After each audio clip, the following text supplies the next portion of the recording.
Now, my last video talked about what was going on with the weekly charts. Got the evening doji star reversal on the NASDAQ, topping tails on the Russell and on the Dow. That video at the end of this one. In this video, I'm going to be looking at the daily charts. I'll be looking at the intraday charts. We lost on the S&P here in the daily time frame. We lost a 10-period moving average 3 sessions ago. Got momentum flipping on the S&P 500 there on Thursday. After losing the 10-period, we lost the lower boundary of the cloud. The bars are red, reflecting the reversal of conditions.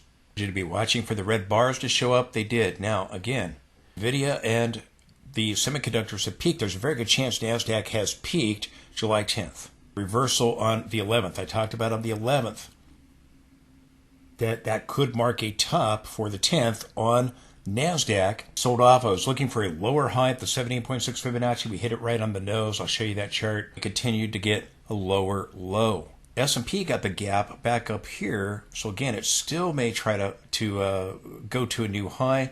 Again, we could have a topping process surrounding the Fed meeting up a week and a half from right now. So what I'll be watching is do the red awesome oscillator bars keep going down and go into negative territory, or do we eventually see them turn back up? And if they do they confirm a lower high or a divergence before going into the negative region? The same thing, the MACD moved higher, still may get a divergence. We do have a divergence on the RSI and other indicators, but you still may get one here on the awesome oscillator and the MACD before all is said and done. If we continue to drop, if your 50 period way down here at 54.10, are trying to form another bullish falling wedge. We had tried to form one, but it failed. Now we're trying to form another one on the intraday charts. I'll show you that. So this is a daily chart of the S&P 500. Talked about the awesome oscillator, the weekly time frame in my last update. I'll be watching for that red bar. We talked about that already. Okay, for the NASDAQ, but the NASDAQ is at the 10-week moving average. If it goes a little bit lower, it'll hit that 10-week moving average and our 50-day moving average in the daily time frame. I'll be watching to see, do we get some traction off of those levels? Even if a red bar forms on the awesome oscillator, do we get some traction and go back up and try to fill the gap and get a relief rally? The S&P is further away from the 50 period. NASDAQ's right above it here, and again, the semiconductors overthrew it. Go watch my last video. I talk about that. The semiconductors overthrew it on Friday. And NVIDIA is right at the 50 period. NASDAQ's just above it. If we go a little bit lower, we may try to bounce around at the 50 period, and then we'll be watching what happens with the gap lower right here. This gap, do we go make an attempt to go back up and fill it if we try to find a bottom either immediately or go down a little bit more? So what I'll be watching is, now that we're becoming oversold on the stochastic, do we try to recycle back up or go a little bit lower and try to recycle back up and get a big Fibonacci retracement? Very good chance NASDAQ peaked, as I've been saying, on July 10th and the reversal bar on July 11th, and that the bear market has already started with the NASDAQ if NVIDIA and the semiconductors have peaked. Does this go negative, awesome oscillator go negative, or do we start seeing it turn back up, or like I said, go a little bit lower and start seeing it turn back up and get a recovery? We're going into earnings, the heart of earnings now. Over the next 3 weeks here, we're going to get a lot of earnings, a lot of S&P 500 companies, a lot of big tech names. And again, we could be forming a top surrounding the Fed meeting. Right now, we're at this horizontal support level. Do go lower. Do we get a bottoming tail or something around the 50 period and then again start to make our way back up? If we do try to fill the gap, you would have a lopsided head and shoulders, where if we did fill the gap, the right shoulder be higher than the left shoulder, and that would be a lopsided pattern, very common with the head and shoulder patterns. But you do have the possibility of a head and shoulders pattern on the NASDAQ. So I'll be watching that. I'll be watching if we get green bars early on next week. Currently, we're in a 7 of a 9 count to the downside. This is bar 7 right here. Could get a 9 count, 8 or 9 could be the bottom of the count come Monday or Tuesday if we attempt to recovery back up, should the count complete. And like I said, we may go down, get a bottoming tail, and then come right back up, going down to that 50 period moving average. We'll be watching to see how it unfolds with the NASDAQ going into next week. You need to have a bearish reversal of conditions, a rebound back up. You could go sideways and forming a head and shoulders pattern, but you've got a pretty good shot that, again, NASDAQ has peaked if NVIDIA has peaked. NVIDIA peaked June 20th, pardon me. It's now set up a lower high. I talked about NVIDIA in my last video. Go watch it. I'll link it at the end of this one. Momentum is bearish. We're below these 10-period moving averages with both the S&P and here on the NASDAQ. We're below the 20 here on the NASDAQ. S&P lost the 20 there on Friday. So again, now the 50-period is the level to be watching. And I'll be watching if we attempt to get a rebound back up, does the 10 start crossing the 20 as we attempt to rebound back up? Again, it may just be a feeble rebound. We may get a big rebound and try to fill that gap. There's no guarantee we fill the gap. The gap could get filled at a later date. That's the 50 as we go into next week here on the NASDAQ daily chart. Here's the problem with the rebound back up right now. Momentum is negative. So again, it may be that we become oversold with momentum and other indicators and then begin to turn back up. Still may remain in the negative region with momentum. But here for the NASDAQ, look at this. Signals have turned bearish. Look at what's happening.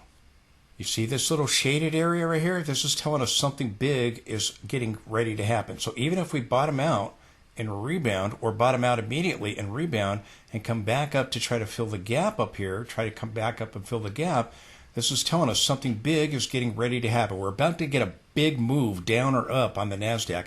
Over here, we had it. We got a big move up. Over here, we had it, a big move up. If I zoom out just a little bit here, you can see over here, we had it and a big move down. So this is telling us, hey, and it may not be done. We may go and get this further movement going into earnings next week. Even if we rally and it continues, that's telling us, again, if we start going in the other direction, it could be we end up still getting a big move down. So again, some concerning signs here with negative momentum. The shaded area now showing up. Signals are now bearish. We'll see if we attempt to rebound or not with the NASDAQ. But something big is going to be setting up here, and it started last week, and it could go on into this next week here. Again, it could happen immediately, but the shaded area could develop over time. Going into next week, even if we rally back up, it could be followed by a big sell-off, so keep that in mind. Again, please support the channel with the link directly below. That allows me to be able to provide you this information. If you like the charts and indicators, let me know that by supporting the channel today. Thank you for your consideration for that. Look, the S&P 500 followed the NASDAQ. Momentum signals turned bearish. Trend signals turned bearish. I warned you about these signals as they were forming at the top. Gap down, and again, momentum's going negative. So again, the door is open for a possible bigger sell-off. We'll see if we attempt to fill the gap. There's no guarantee we do that. We could just keep going. If the sales signals and momentum signals remain bearish, we could just keep going. When we get feeble bounces, we'll be watching to see what happens. But see this gray shaded area? This is telling us something big is getting ready to happen. Over here on the S&P, it happened. We had a big move up. Over here, we had a big move up. Over here, we had a big move down. It's likely still under construction. So even if we go lower or if we bounce or whatever, if we attempt to rebound, we're going to be watching to see if we end up rebounding with earnings and sell off with the Fed, or sell off further with earnings, and attempt to rebound with the Fed, one or the other. But this is telling us something big's going to happen. S&P can still move to a new high. NASDAQ has probably peaked. Still possibly form a topping process surrounding the Fed if we attempt to rally back up and fill the gaps. We'll be watching. But the bearish signals did play out. Momentum and the trend signals are still bearish. We'll see if they remain that way for the S&P 500.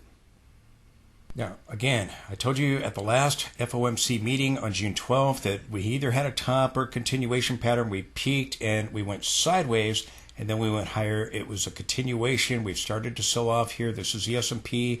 These are the FOMC meetings.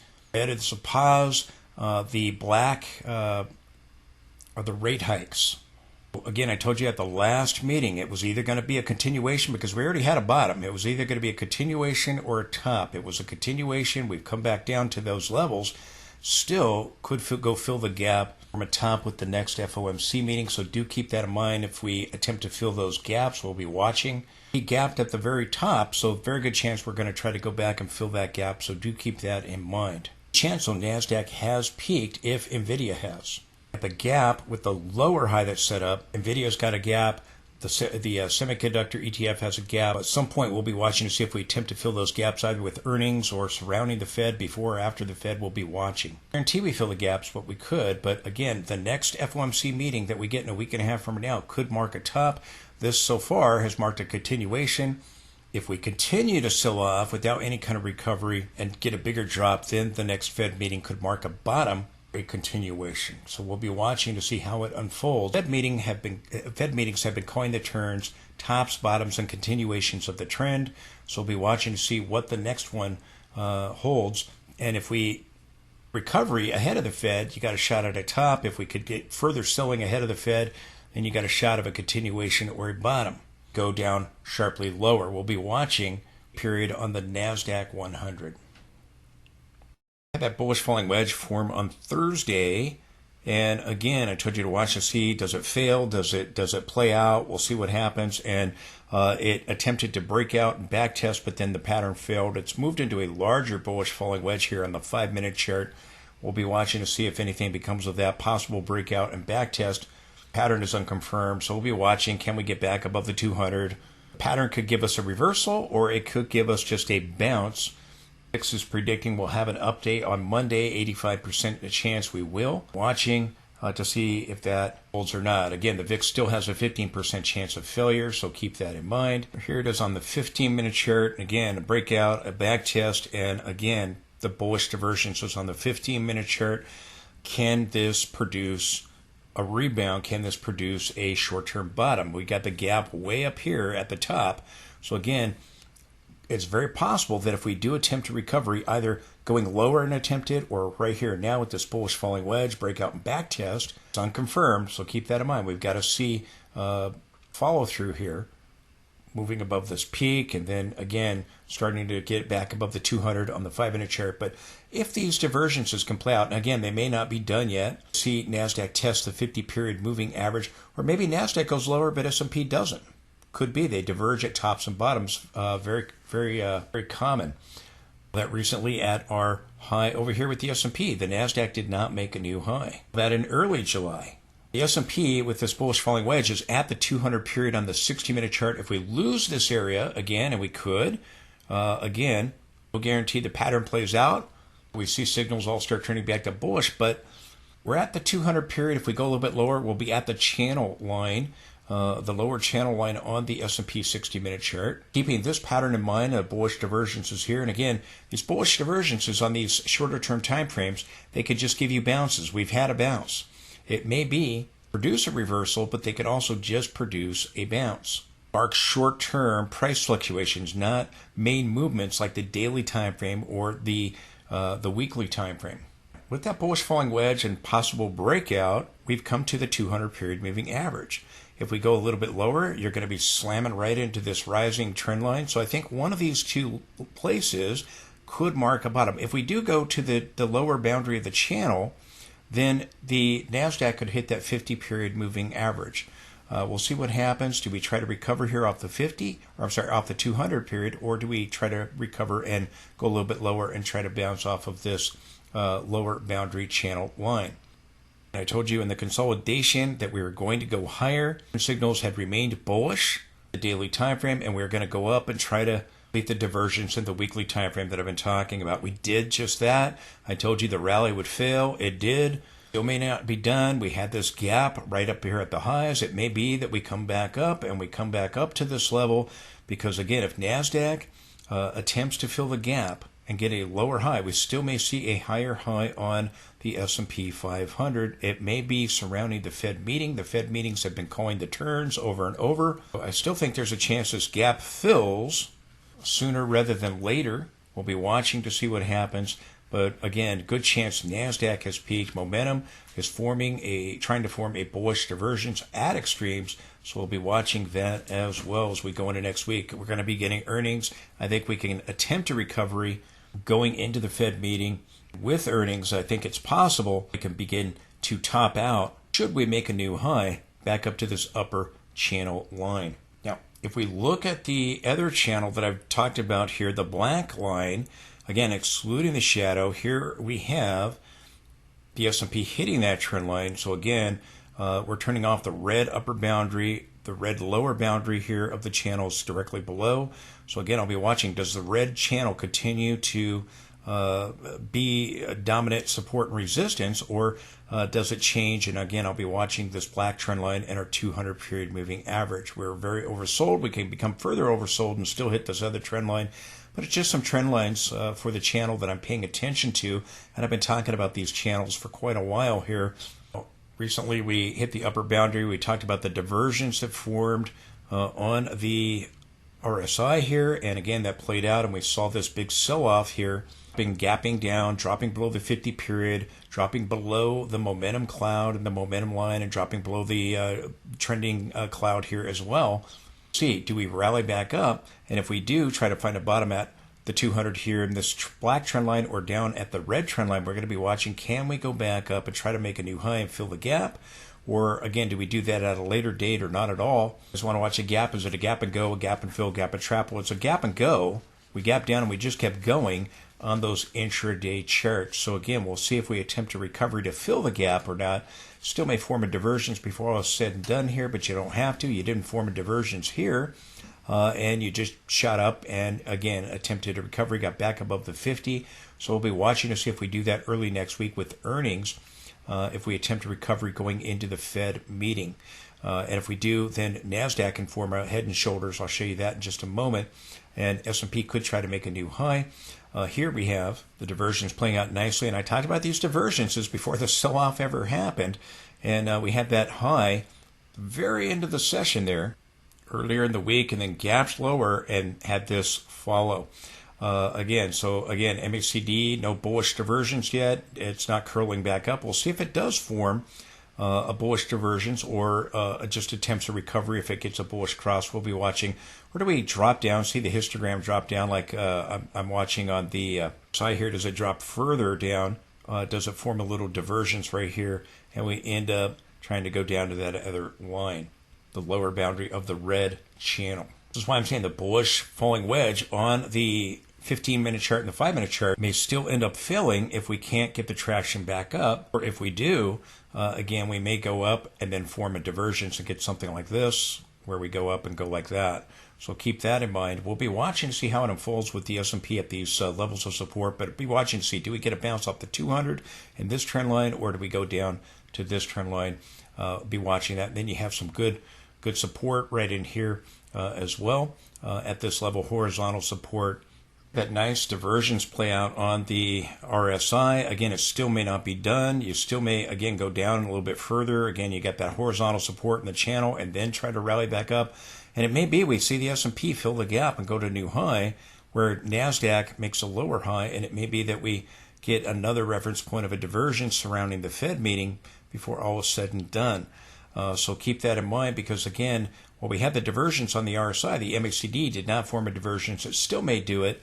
That gap to deal with, we'll be watching to see if it does attempt to get filled or not. You don't have to fill it.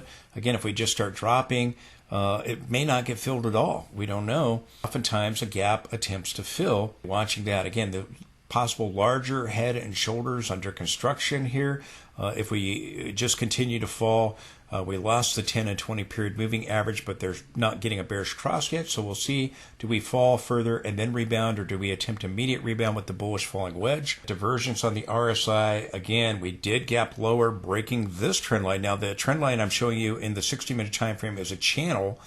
Here I've connected this low, and that makes this rising wedge, which we've talked about. And again, we lost a 20-day moving average here, lost a 10, but they're not getting a bearish cross yet. Do we go down further and then attempt some kind of rebound, or do we try to bounce with the bullish falling wedge, or does that pattern fail?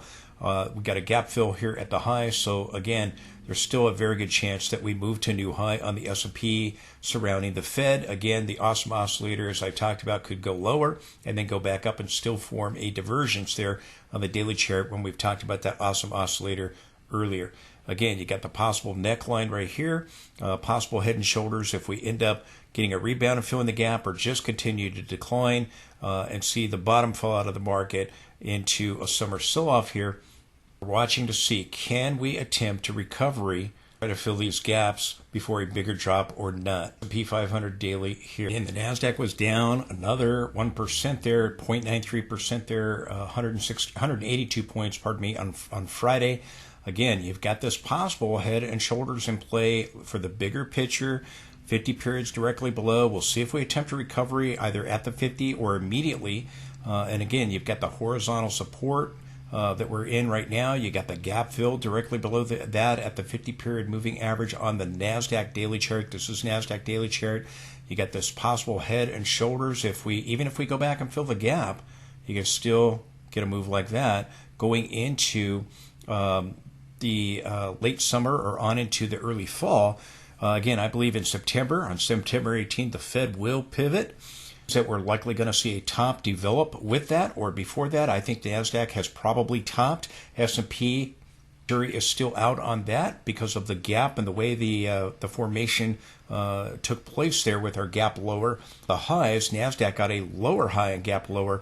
I think NASDAQ has peaked if NVIDIA and the semiconductors have peaked. We'll see if we go a little bit lower, the gap fill, horizontal support. Again, you got this little miniature head and shoulders. Could be an unbalanced pattern if we go up here and get a Fibonacci retracement. I told you that if we bottomed out, got a Fibonacci retracement, then the gap fill comes into play. You could get a confirmation of a lower high on the RSI if we turn back up with the divergence that formed here. Really a Class B divergence, had almost two equal peaks there on the RSI, but yet price moved higher. That's a Class B divergence.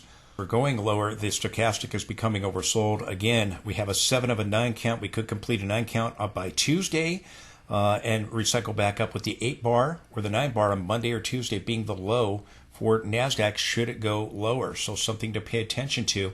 But I wouldn't be surprised to get a rebound back up going into earnings here, a boatload of earnings, and going into the Fed meeting. See, do we stop making new highs? So far, again, it is the case. Another possibility is that we get a bounce, but then we still go lower. Start what would be like a 5-leg push lower on NASDAQ. Attempt a recovery with the Fed, should that be the case, and then turn back down again for a summer sell-off going into the September meeting, possibly as early into early fall. A couple ways it can play out. So just keep that in mind, but I'll be watching. Do we attempt to fill that gap, either getting a bounce and going lower, or going lower and bottoming and then recovering, or again, do we just get a bounce and fill it at a later date? So we'll be watching the NASDAQ daily chart. Again, I warned you with this bearish engulfing on the 11th that, again, it's very likely that we peaked on the 10th. I told you that at the time. I told you that if we rebounded back up, it would probably get a lower high. Here's the NASDAQ 60-minute chart. I told you, again, right here, with this divergence, and we saw the sell-off, inflation data, the CPI sell-off with the inflation data with the NASDAQ, likely set up a lower high at the golden pocket, probably around the 78.6 Fibonacci. Whoop, peak of stinking boo. It turned right off the 78.6 Fibonacci. We got a topping toe. I told you that before it happened.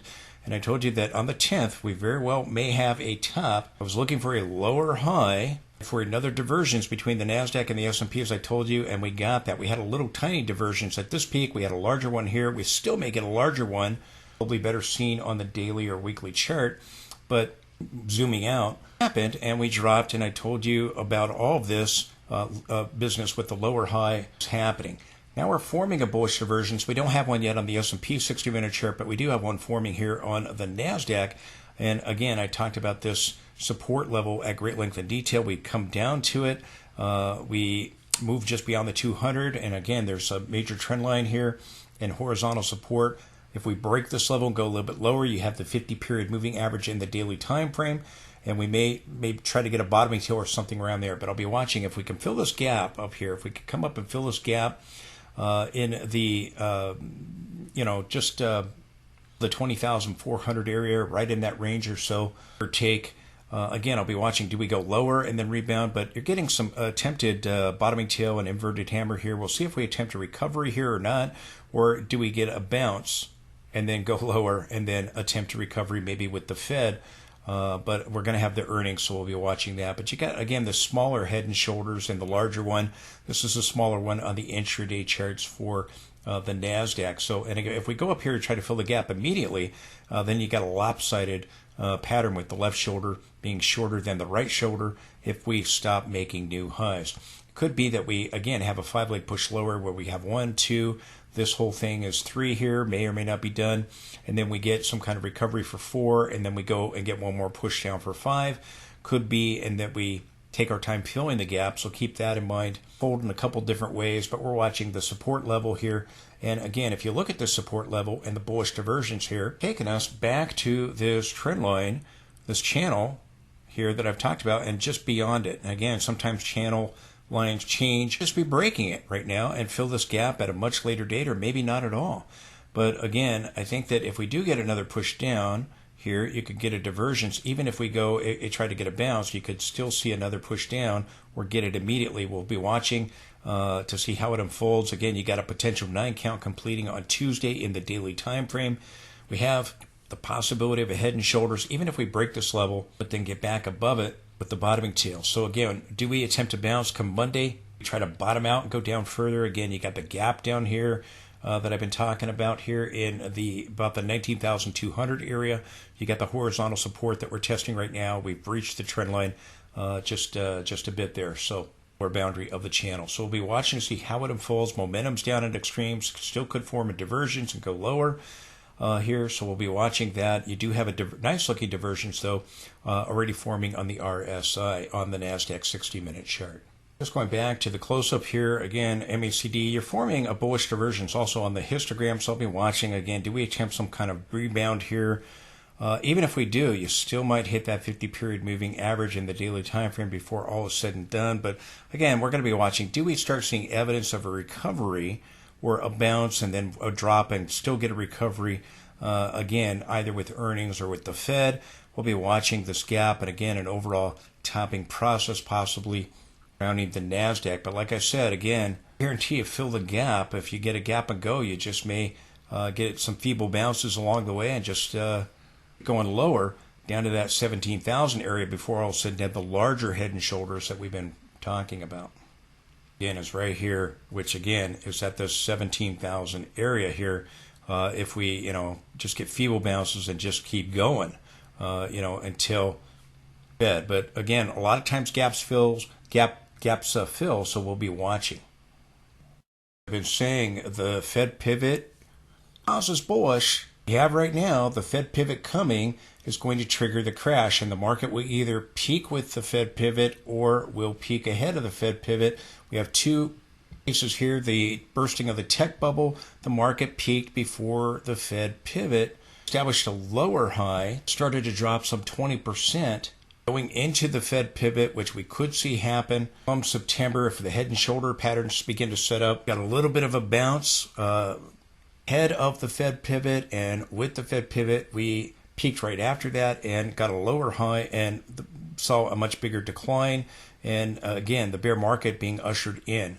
Fed did the pivot on January 3rd, 2001. The market had already peaked in October in March the previous year.